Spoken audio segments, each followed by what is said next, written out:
नमस्कार, मार्केट संवाद में आपका स्वागत है। यह जो आप स्टेशन का नज़ारा देख रहे हैं, भीड़ देख रहे हैं, ढोल नगाड़ों की आवाज़ें सुन रहे हैं, यह झांसी का नज़ारा है। और यह ट्रेन खचाखच नहीं भरी है। दरअसल यहाँ पर झांसी जनपद के सकरार से जो मजदूर बंधक बनाकर बाहर ले जाए गए थे, वो लोग आज लौटे हैं और उनका जमकर स्वागत किया गया है। इन मजदूरों की दर्द भरी दास्तां हम आपको सुनाएंगे।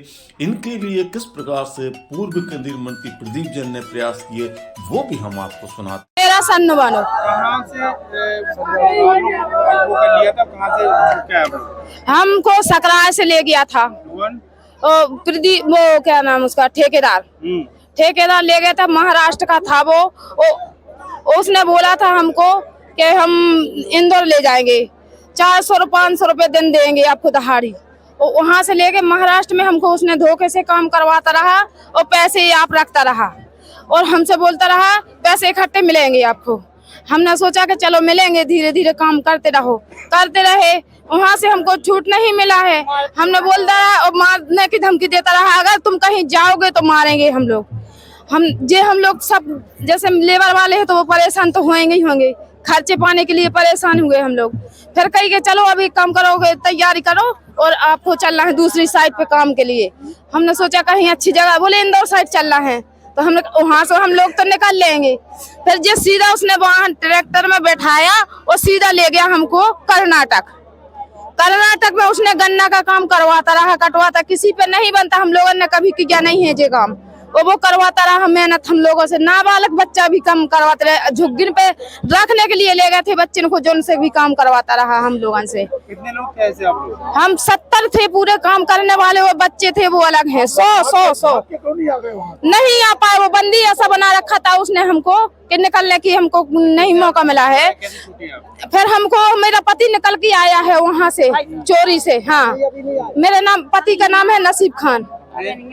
पर क्या हुआ? फिर वो यहाँ से फिर उन्हें इतला करवाया है। वो प्रदीप जैन ने।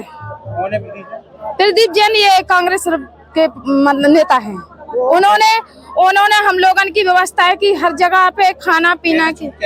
वहाँ से फिर पुलिस भेजा उन्होंने हमको। फिर वहाँ से पुलिस लेके आई थाने में भी उन्होंने पैसा भर दिया था, वो भी नहीं सुन रहे थे। फिर इनने फोन लगाया कि मेरे आदमी को परेशान कर रहा है, क्यों कर रहा है। फिर वहाँ से बोले कि चलो हम ट्रैक्टर से छोड़ के आएंगे। फिर पुलिस लेके आई ट्रैक्टर से हमको, वो भी आया साथ में। ट्रैक्टर से छोड़ के उसने कुछ नहीं दिया हमको, वो छोड़ के वो चला गया। फिर अब हम जिंदा इनको प्रदीप जैन को धन्यवाद देंगे हम।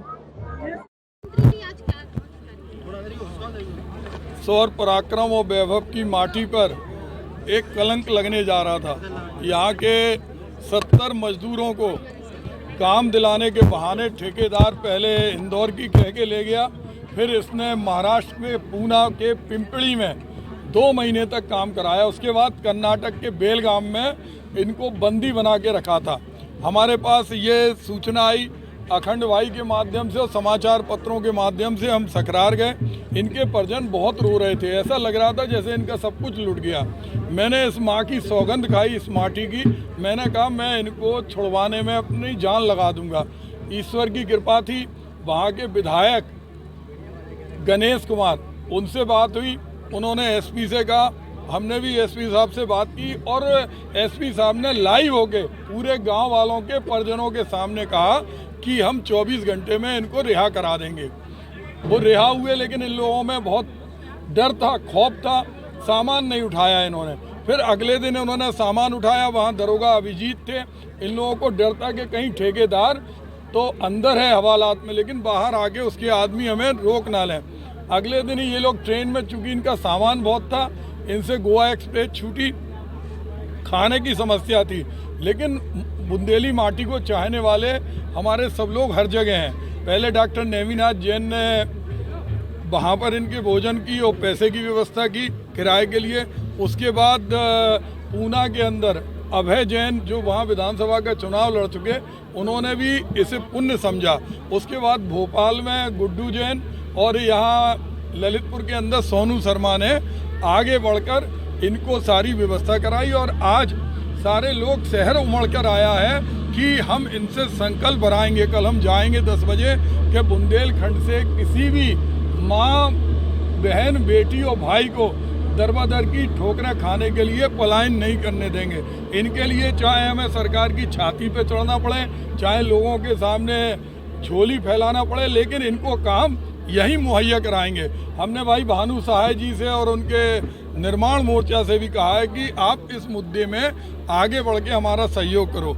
और लोगों में भावना है, हमारे सीताराम यादव इन्हें शॉल देना चाहते थे, हमने कहा शॉल इनके उपयोग का नहीं है, इन्हें अगर देना है तो कम्बल दो।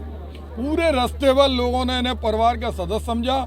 हम बलवान, इम्तियाज भाई, हमारे किलेदार जी, स्वतंत्रता संग्राम, हमारे आरिफ भाई, आसिफ भाई, अखलाक, सारे लोग कल हम लोग 10 बजे सकरार जाएंगे और वहाँ भरत राय भी हैं, तो सारे लोग जाएंगे वहाँ, संकल्प पत्र भरवाएंगे कि हम अपनी माँ को छोड़ने कभी नहीं भूल करेंगे। और माँ को छोड़ के अगर रोटी की, हम तो एक सवाल मुख्यमंत्री जी से करना चाहते हैं, क्या वजह है कि बुंदेलखंड का मजदूर कल्याण के लिए मजबूर होता कोई है? काम नहीं दे रहे मुख्यमंत्री जी और प्रधानमंत्री जी, सिर्फ जुमलेबाजी कर रहे हैं। अगर इन्हें काम मिल रहा होता तो ये क्यों भगते, क्यों बंधक बंधे, क्यों मरने पे मजबूर होते? जवाब देना चाहिए इसमें मुख्यमंत्री जी को। कहाँ गई मनरेगा की स्कीम, कहाँ गया डिफेंस कॉरिडोर का 50,000 का काम? कोई काम नहीं है इनको। इनको दरबदर की एक एक पैसे के लिए मोहताज है, खाने के लिए नहीं है, पहनने के लिए नहीं है, सोने के लिए नहीं है। मुख्यमंत्री जी इस पे क्यों नहीं बोलते? स्थानीय पूरे जनप्रतिनिधियों की जिम्मेदारी है कि सरकार की छाती पे चढ़े, इनको काम दिलाएं। ये किसी से खैरात नहीं मांग रहे, भीख नहीं मांग रहे, ये बुंदेलखंड के स्वाभिमानी लोग हैं। ये काम के बदले में पैसा चाहते हैं, काम के बदले में अनाज चाहते हैं। ये खैरात के 5 किलो 2 किलो चावल रोटी नहीं चाहते। आज इसके लिए हम लोग अभियान चलाएंगे और जहां तक जाना पड़ेगा हम लोग इस लड़ाई को लड़ेंगे।